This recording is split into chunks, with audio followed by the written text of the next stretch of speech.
अक्सर हम यही सुनते हैं कि सपनों को पूरा करने के लिए कड़ी मेहनत की ज़रूरत होती है।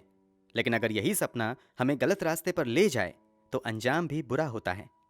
आज हम आपको एक ऐसी ही दिल दहला देने वाली सच्ची घटना के बारे में बताने जा रहे हैं, जिसे अंजाम दिया था एक ऐसे मास्टरमाइंड शख्स ने जिसका सपना था रातों रात अमीर हो जाने का। तारीख 19 जून 2011। इंदौर शहर का पौश इलाका श्रीनगर, जहां पर एक ही परिवार में रहने वाली 3 महिलाओं की हत्या बड़ी ही बेरहमी से कर दी गई थी। ये एक ऐसी घटना थी जिसे rarest of the rare case का नाम दिया गया था।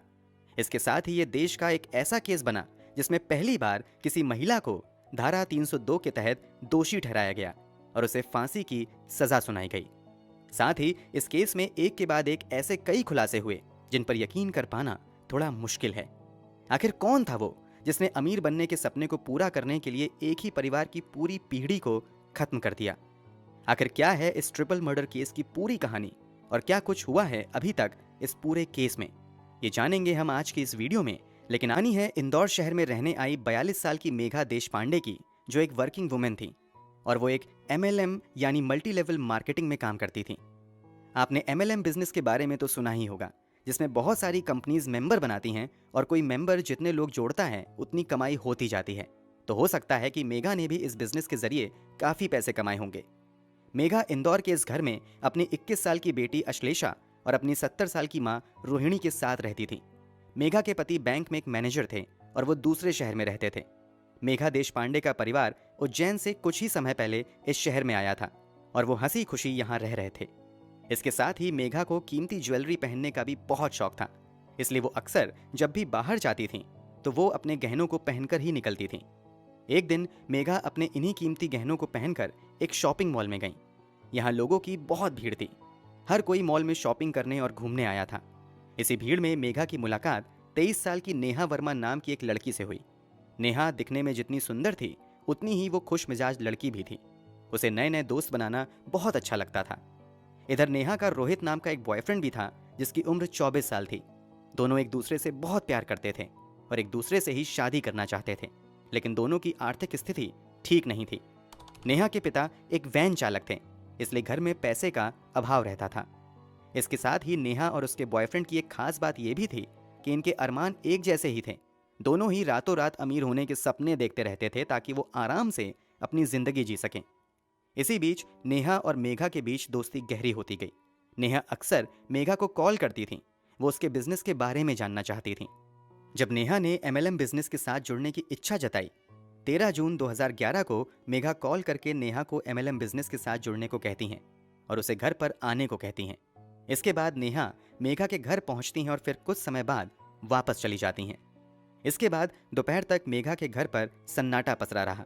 ना तो घर पर कोई दिखाई दे रहा था और ना ही किसी की आवाज आ रही थी। तभी एक महिला जो कि मेघा देशपांडे के फ्लैट के पास ही रहती थी, वो उनके घर के आगे से गुजर रही थी। उसने देखा कि मेघा देशपांडे का घर बंद था और आसपास खून के धब्बों से पैरों के निशान बने हुए थे। ये देखकर वो घबरा गई और उसने मकान मालिक को बुलाया। मकान मालिक भी तुरंत वहां पहुंच गया। इसके बाद उन्होंने मेघा देशपांडे को आवाज लगाई। काफी देर तक आवाज लगाने के बाद ना तो घर के अंदर से कोई बाहर निकला और ना ही किसी ने जवाब दिया। इसके बाद मकान मालिक ने घर की खिड़की से अंदर झांकने की कोशिश की। अंदर झांकते ही उनकी जोर से चीख निकली, क्योंकि घर के अंदर का नजारा बहुत ही खौफनाक और भयावह था।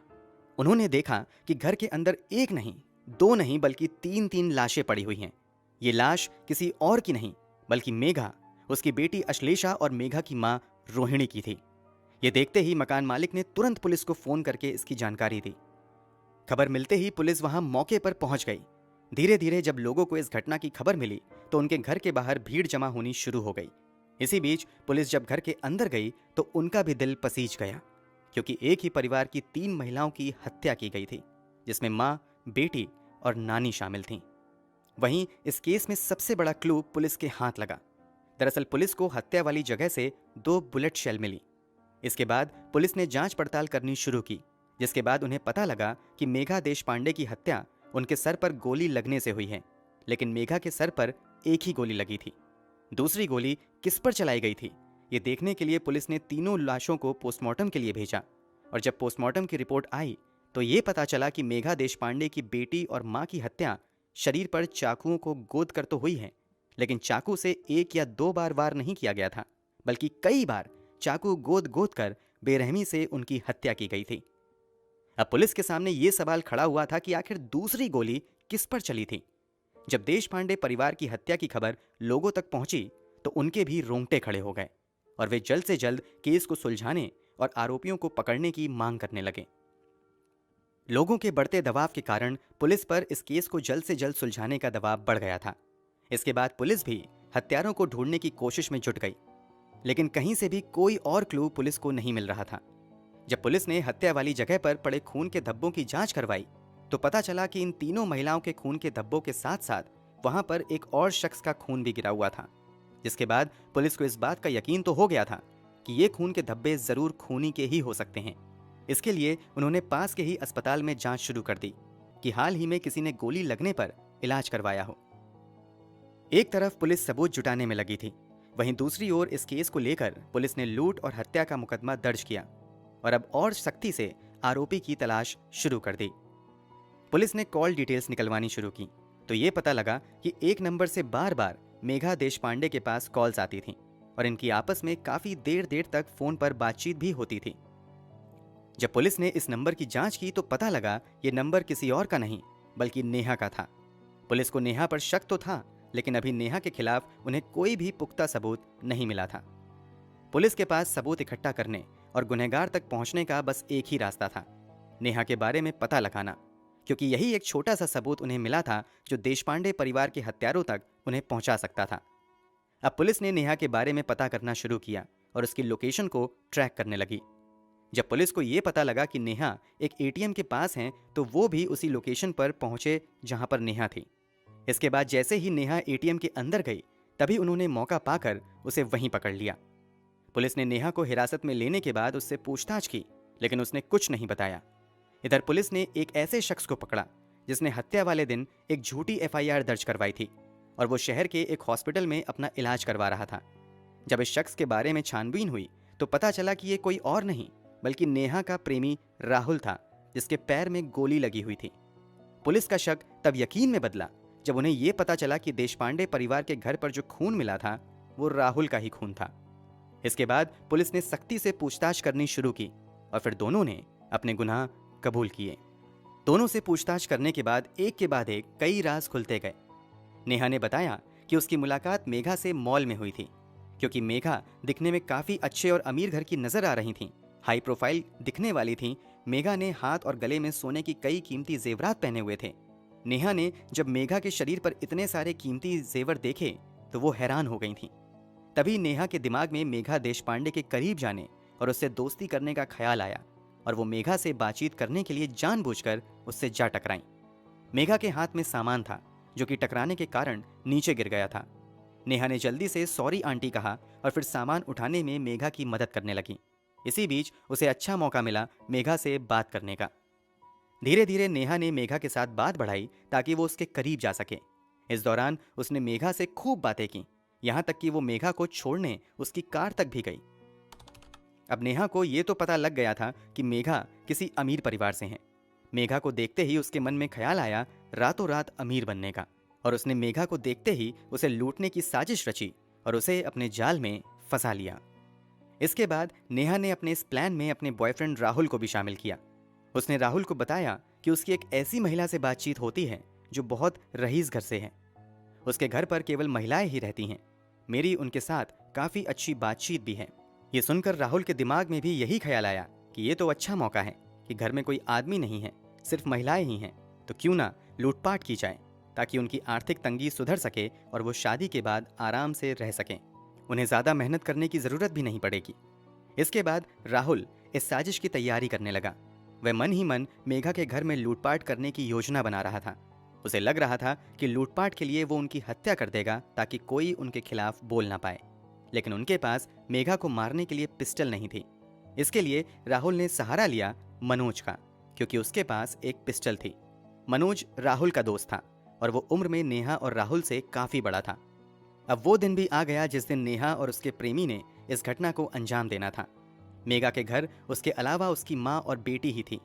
घटना वाले दिन नेहा ने एक मल्टी लेवल मार्केटिंग के जरिए एक बहाना बनाया ताकि वो मेघा के घर में जा सके। काम के सिलसिले में नेहा मेघा के घर पहुंची।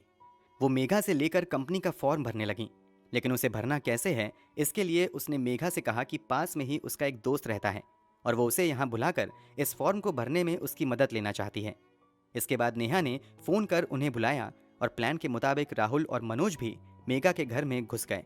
घर में घुसते ही रोहित ने पिस्तौल दिखानी शुरू कर दी और फिर उसने बिना कुछ सोचे समझे मेघा पर बिल्कुल पास से गोली मारी, जिससे उसकी मौके पर ही मौत हो गई।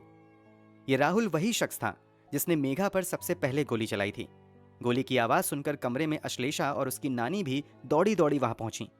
इसके बाद उन्होंने अश्लेषा को डरा धमकाकर उससे एटीएम कार्ड लेकर उसका पिन पूछ लिया।